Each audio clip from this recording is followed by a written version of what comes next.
Good evening, everybody. President Trump following through on his threat, suing Nevada over mail-in ballots. This development as Governor Steve Sisolak signs Assembly Bill 4, which will mail a ballot to every active voter for the November general election. 13 Action News reporter Jeremy Chen spoke with both Republicans and Democrats and has more on this lawsuit.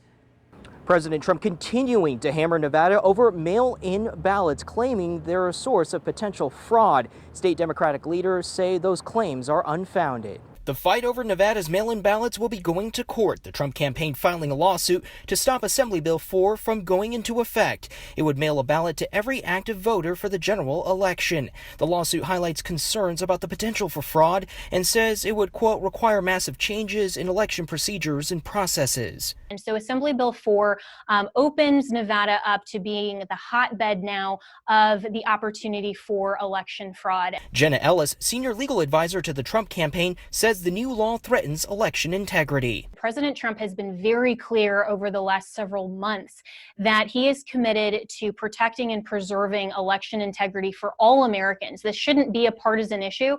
Nevada Democratic Party Chair William McCurdy II calls the lawsuit, quote, a sham. This is a blatant attempt at voter suppression from Trump and his allies. He says the state was able to conduct the June primary predominantly through mail-in ballots successfully, and says it only expands democracy for voters in a way that could assure safety during the COVID-19 pandemic.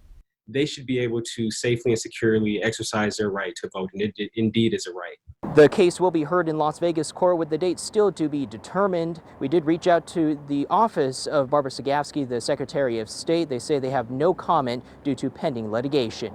Jeremy Chen, 13 Action News.